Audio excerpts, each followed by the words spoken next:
Hemos venido compartiendo la carta a los Hebreos, el libro de Hebreos, alrededor de algunas semanas ya. Hemos avanzado hasta el capítulo 7 y hoy nos toca el compartir sobre el capítulo 8.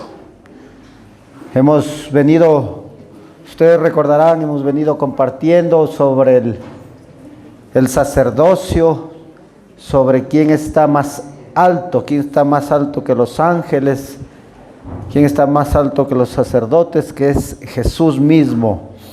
La semana pasada el pastor Carlos compartió sobre el sacerdocio de Melquisedec.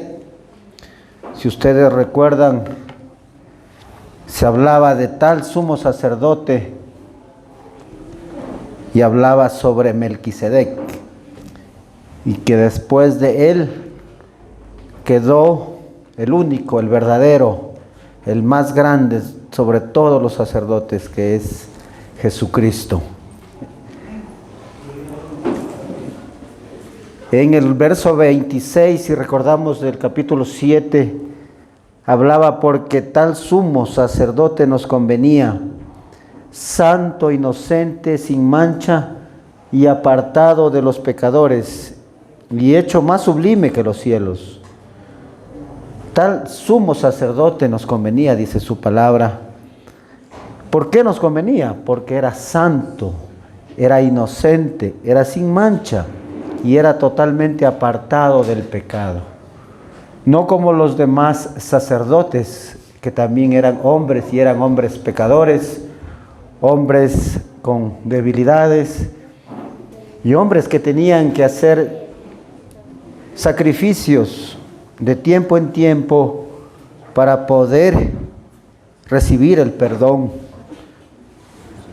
Tenían que llevar la ofrenda, pero cuando llega este sumo sacerdote, como dice su palabra, y que nos convenía, tan santo, inocente, sin mancha y apartado del pecado, hecho más sublime que los santos. Ustedes saben que me refiero a Jesús, el último sumo sacerdote. Los sacrificios anteriores, porque Él hizo una vez y para siempre. Él hizo un solo sacrificio, y ese sacrificio fue suficiente. Una sola ofrenda, un solo sacrificio en la cruz del Calvario para poder darnos salvación y poder darnos el perdón de nuestros pecados. Con un poquito de descontextualización del capítulo anterior, entramos al capítulo 8, que es lo que nos corresponde en este día. Vamos a empezar con el verso 1, capítulo 8, donde dice Hebreos 8, verso 1. Ahora bien, el punto principal de lo que venimos diciendo es que tenemos tal sumo sacerdote, el cual se sentó a la diestra del trono de la majestad en los cielos. Cuando dice ahora bien, el punto principal de lo que se ha venido compartiendo, de lo que se ha venido hablando, de lo que se ha venido diciendo, todo lo que han venido compartiendo los demás hermanos, y el punto principal, el énfasis, el centro de todo esto es que tenemos tal sumo sacerdote. Ese es el centro de nuestra predicación en Hebreos, que tenemos tal sumo sacerdote y está sentado a la diestra del trono de la majestad en los cielos. Es el ministro, es el servidor que está sentado a la diestra, donde los demás sacerdotes no pudieron llegar. Si podemos, me ayudas con el Salmo 110, 4.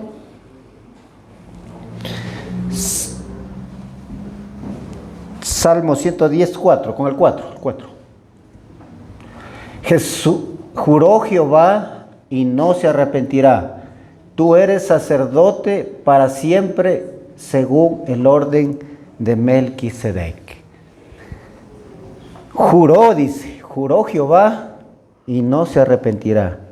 Él nos entregó a su Hijo, nos entregó este sumo sacerdote, del que juró para siempre, dice, y que no se arrepentirá.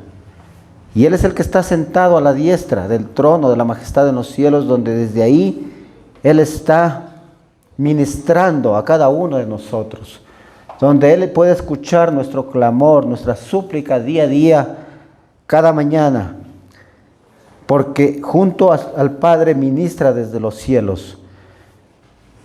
Volvemos al libro de Hebreos en el capítulo 2. Dice, ministro del santuario y de aquel verdadero tabernáculo que levantó el Señor y no el hombre. Ministro del santuario y de aquel verdadero tabernáculo. Cuando dice de aquel verdadero tabernáculo, no se refiere a aquel tabernáculo que construyó Moisés no servía o estaba invalidado, no. Más bien habla de que es la sombra de el tabernáculo y de los sacerdotes. Jesús y el tabernáculo son solo la sombra de lo que Él es. Ministro del santuario y de aquel tabernáculo, cuando Dios le dio las instrucciones a Moisés, cómo construir el tabernáculo,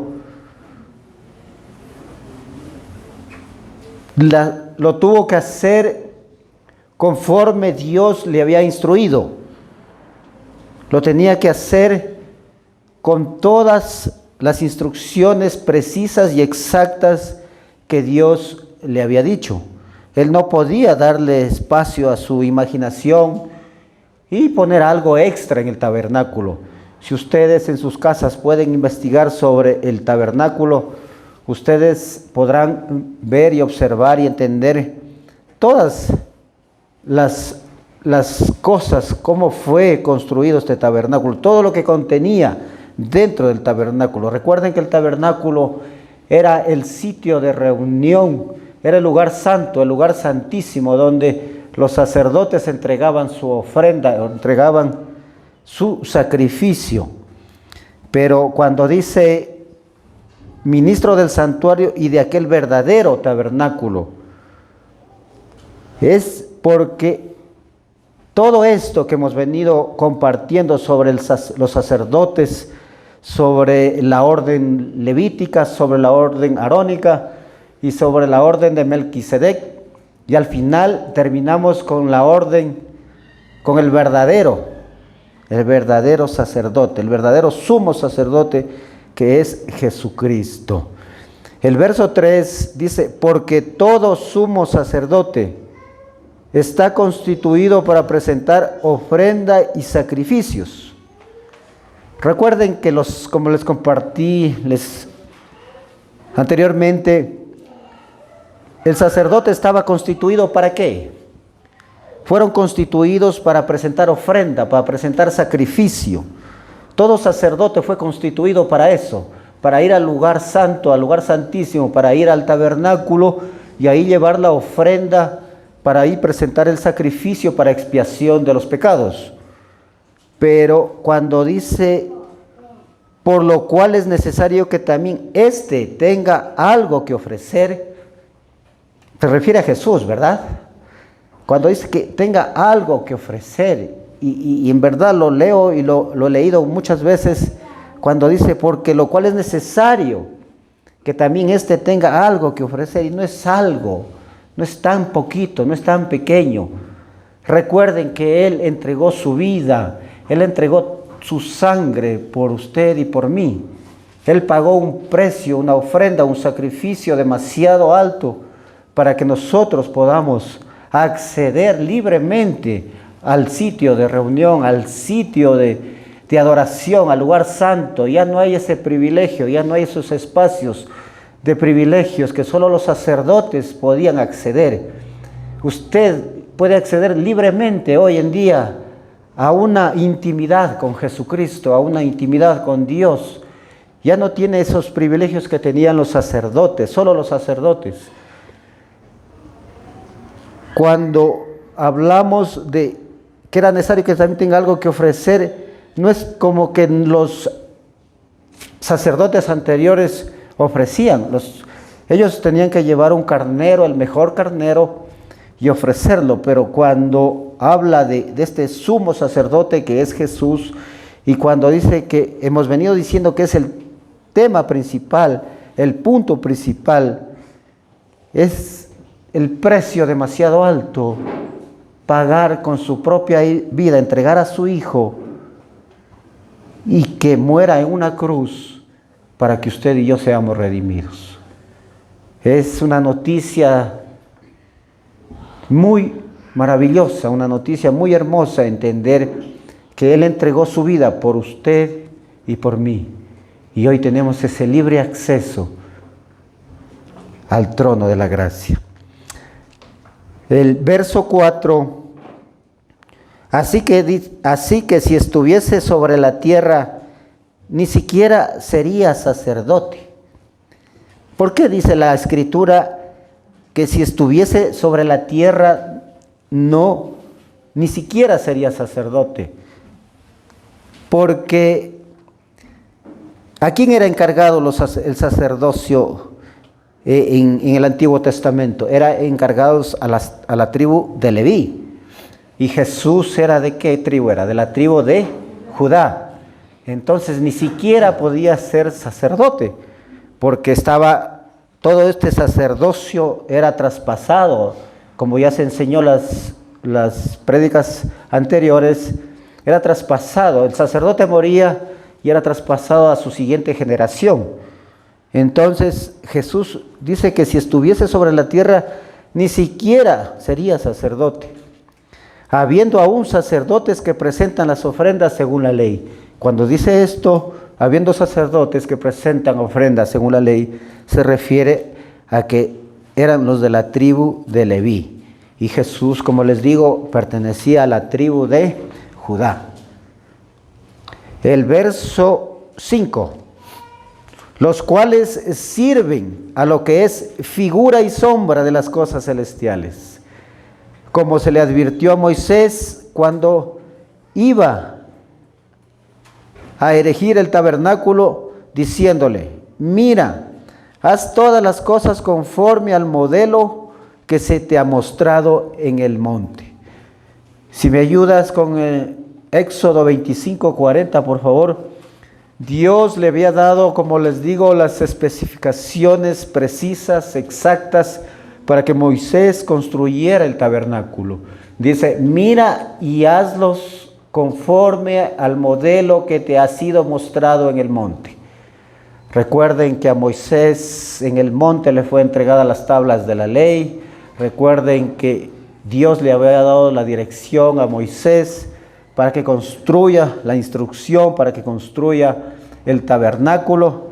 Y Moisés no podía dar espacio a su imaginación y hacer algo que a él le hubiera gustado hacer. No, él tenía que hacer tal y cual Dios le había mostrado, como lo hizo con las tablas de la ley, cuando sacó a su pueblo, cuando le entregó las instrucciones para construir el tabernáculo. Dice: lo cual sirven a lo que es figura y sombra de las cosas celestiales. No porque el tabernáculo no sirva, no porque el tabernáculo anterior queda invalidado, sino porque es construido por manos de hombres. El tabernáculo es algo que se podía armar y desarmar y se podía llevar de un lugar a otro. No como el tabernáculo que está en los cielos, como el sacerdote que está en los cielos, que no necesita más sacrificios, como el tabernáculo que está en los cielos, que no necesita ser llevado de un lugar a otro, que necesita ser armado y desarmado. Desde ese tabernáculo Jesucristo ministra y gobierna junto a su Padre sentado a la diestra, como dice su palabra. Ese es el verdadero tabernáculo, el verdadero sumo sacerdote, donde dice que es figura y sombra de las cosas celestiales. Todo esto anterior no queda invalidado, o como que no no queda como que no sirve, sino que es solo como la sombra de las cosas verdaderamente importantes, de las cosas que Dios nos ha entregado y para siempre. El verso 6, Hebreos 6, dice: pero ahora tanto mejor ministerio es el suyo, cuanto es mediador de un mejor pacto establecido sobre mejores promesas. Es muchísimo mejor su ministerio. Pero ¿por qué viene a ser mucho mejor su ministerio? ¿Por qué por qué se establecen mejores promesas que las anteriores? Su ministerio es mucho mejor porque Él es el último sacerdote, es el único que puede darnos salvación, es el único que podemos en verdad acudir a Él porque ya entregó su ofrenda, ya entregó su sacrificio. Por eso es mucho mejor a los demás. ¿Y por qué es mediador de un mejor pacto? ¿Por qué sería mejor este pacto? Recuerden que podemos ver en este pacto que este es mejor porque habla de la gracia que nos fue dada. La gracia es algo que das, que recibes sin merecerlo. La gracia no es una recompensa. Hermanos, la gracia no es algo con que podemos negociar. Te portaste bien, entra al cielo. Te portaste mal, no puedes entrar. No, la gracia no funciona de esa manera. La gracia es algo donde recibimos sin merecerlo.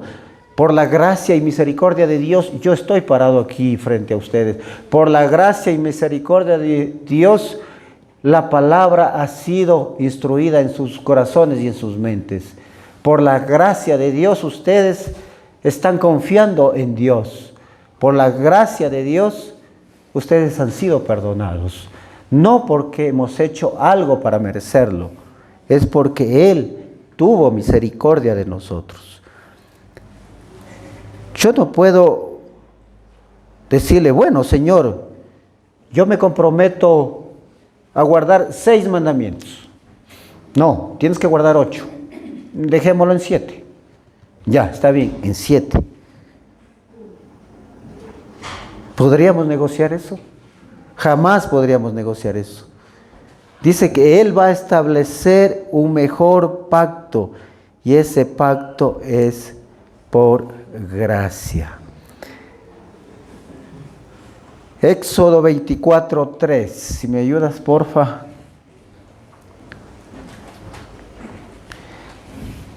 Dice: y Moisés vino y contó al pueblo todas las palabras de Jehová y todas las leyes, y todo el pueblo respondió a una voz y dijo: haremos todas las palabras que Jehová ha dicho. Ese es el pacto que Dios le mostró a Moisés. Y todo el pueblo respondió a una voz y dijo: haremos todas las palabras que Jehová ha dicho.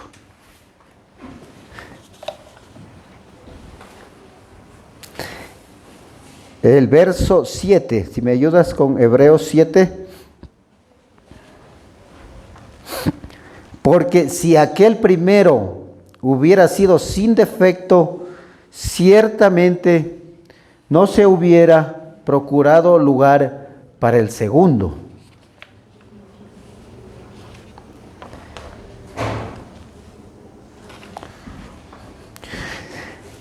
A ver, el primero dice, porque si el primero hubiera sido sin defecto, ciertamente no se hubiera procurado lugar para el segundo.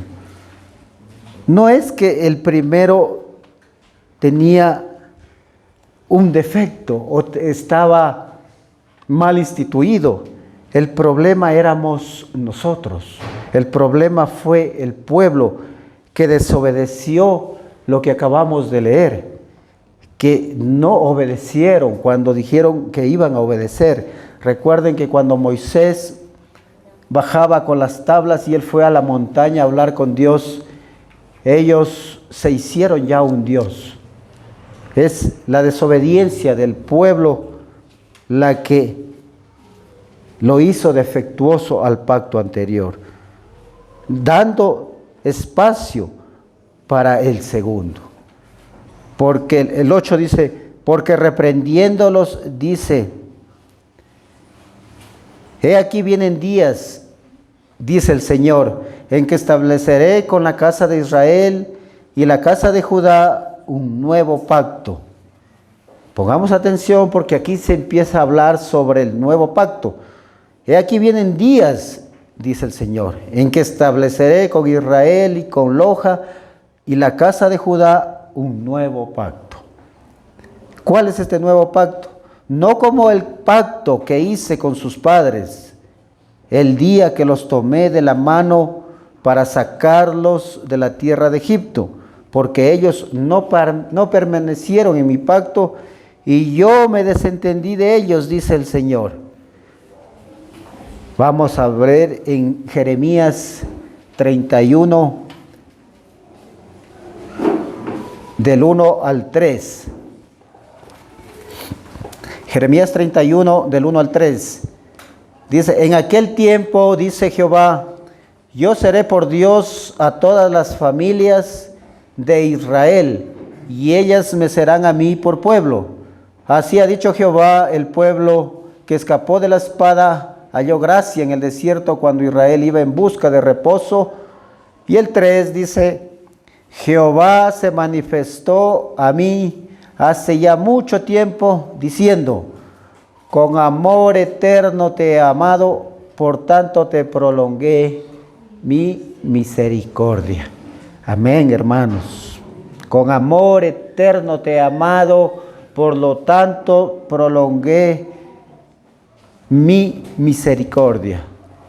Esa misericordia nos ha alcanzado hasta el día de hoy, porque Él fue el de la idea de un nuevo pacto, un mejor pacto, unas mejores promesas, para que esas misericordias hasta el día de hoy podamos tener acceso a esa misericordia. No como el pacto que hice con sus padres cuando los sacó de la tierra de esclavitud. El 10 dice, por lo cual, este es el pacto que haré con la casa de Israel. Después de aquellos días, dice el Señor, pondré mis leyes en la mente de ellos y sobre sus corazones las escribiré y seré a ellos por Dios y ellos me serán a mí por pueblo. Por lo cual, escuche, este es el pacto que haré con la casa de Israel. Pondré mis leyes en la mente de ellos. El antiguo pacto dice, esto puedes hacer, esto no puedes hacer. Era una gran cantidad de reglas. El nuevo pacto tiene que ver con la transformación, porque dice que pondré mis leyes sobre su mente y las escribiré. En el antiguo pacto eran, puedes hacer, esto no, esto sí, esto no. Pero en el nuevo pacto tenemos esa gracia, esa misericordia, donde tenemos que llegar a una intimidad con el Señor, una relación con el Señor, desde lo profundo de nuestro ser, tener esa intimidad con Dios.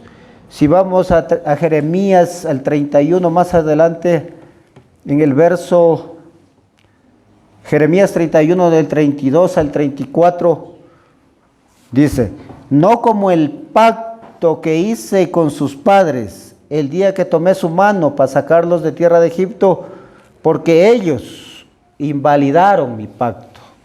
El pueblo invalidó el pacto. El Señor hizo un pacto, pero ellos se encargaron de invalidarlo, dice. Aunque fui yo un marido para ellos, dice Jehová. Pero este es el pacto que haré con la casa de Israel. Este es el pacto que haré con la casa de Israel después de aquellos días. Cuando dice después de aquellos días, el profeta Jeremías se refería en el tiempo en que Jesucristo iba a venir y entregar su vida. Ese era el nuevo pacto, porque dice, este es el pacto que haré con la casa de Israel. Después de aquellos días, daré mi ley en su mente y la escribiré en su corazón. Y yo seré a ellos por Dios y ellos me serán por pueblo. Y no enseñará más ninguno a su prójimo, ni ninguno a su hermano, diciendo, conoce a Jehová, porque todos me conocerán. Desde el más pequeño de ellos hasta el más grande, dice Jehová, porque perdonaré la maldad de ellos y no me acordaré más de sus pecados. Amén, hermanos. ¿Dice que se va a acordar de sus pecados? No. Dice, no me acordaré más de sus pecados. Y no es porque el Señor tiene mala memoria. No, es porque Él ya no quiere sacar estos argumentos en contra de nosotros nunca más. Y Él, en su soberanía, decide perdonarnos. Él decide enviar su Espíritu sobre nosotros para que usted tenga ese deseo de ir a la iglesia, ese deseo de orar, ese deseo de intimidar con Dios. Déjeme decirle que no es usted el que tiene el deseo de venir acá. Es Dios el que le pone ese deseo. No es usted el que tiene ese deseo de orar. Es Dios quien le pone ese deseo. Nosotros no somos los que hemos buscado a Dios. Ni usted ni yo hemos buscado a Dios. No podemos decir, no, es que yo un día en 1990 yo decidí buscar a Dios. No, usted no decidió ir a buscar a Dios. Usted no quiere de hecho buscar a Dios. Usted no quiere orar. Usted no quiere venir a la iglesia. Es Dios, por medio de su Espíritu, que pone en su corazón el hacer lo que hace. Esa es la relación, ese es el nuevo pacto que Dios ha puesto en nosotros. Tener esa relación y dejar esa religiosidad de este pueblo hebreo que estaba viviendo tantos años bajo la religiosidad de la ley sobre la religión judía. Pero Dios no quiere eso. No quiere que nos dejemos llevar por normas, por formas, por religiosidad. Él quiere que tengamos una intimidad con Él, una relación con Él. En el verso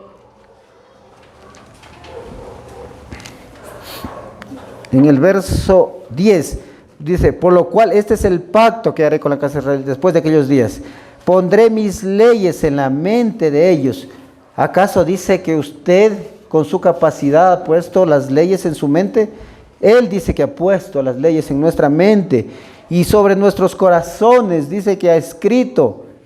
Y nosotros ahora, el profeta ya había anunciado esto.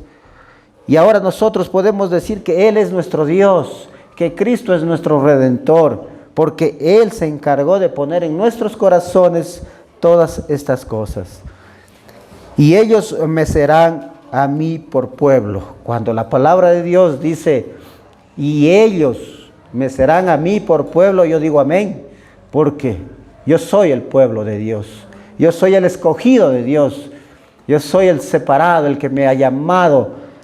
Ese acto tan sublime de amor que Dios ha tenido con cada uno de los que estamos aquí esta mañana. Él decidió de todo lo menospreciado, de lo vil y menospreciado, separarnos a cada uno de nosotros. Y nos sacó de ahí, de ese lugar sucio, de ese lugar de pecado. Porque su palabra dice que estábamos muertos en delitos y en pecados. Y un muerto ya no puede hacer nada. Si usted estaba muerto, ¿qué puede hacer? Absolutamente nada. Pero Él decidió darnos vida. ¿Y para qué nos dio vida? Para tenerlo a Él como nuestro Dios y nosotros ser su pueblo. Amén. Amén, hermanos. El verso 11 dice, y ninguno enseñará a su prójimo, ni ninguno a su hermano, diciendo, conoce al Señor, porque todos me conocerán, desde el menor hasta el mayor de ellos. Amén, amén. Qué bueno. Y ninguno enseñará a su prójimo, ni nadie le va a decir, conoce al Señor, porque todos me conocerán. Todos podemos conocerlo al Señor. Pero muchos a veces nos decimos, no, lo que has hecho es cambiarte de religión. Lo que has hecho es ser un fanático. Y este pueblo de los que habla el autor estaba siendo perseguido porque ellos habían empezado a abrazar el Evangelio.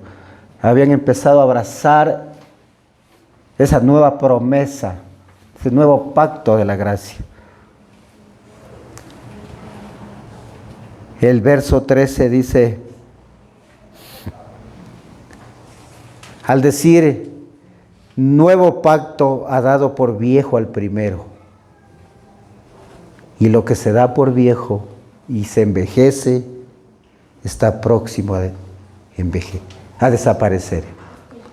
Queridos hermanos, tengan cuidado con lo que descontextualizan aquí, porque no está hablando del matrimonio. No lo vayan a dar por viejo al primero y que ya está a punto de desaparecer. No se refiere a eso. Se refiere al sacrificio de Jesucristo. Se refiere al nuevo pacto, que podemos acercarnos confiadamente a tener esa relación. Dios no quiere, hermanos queridos, que cumplas un montón de reglas.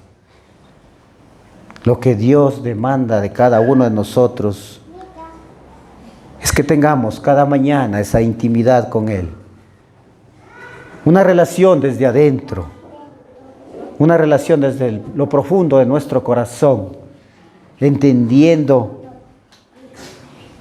ese nuevo pacto, entendiendo ese sacrificio de entregar a su propio Hijo y a una muerte tan dolorosa como es la cruz.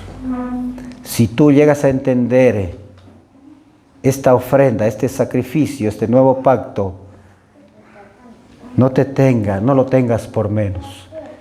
Es un acto de amor tan grande el que hizo Jesucristo para darnos vida y para darnos vida en abundancia.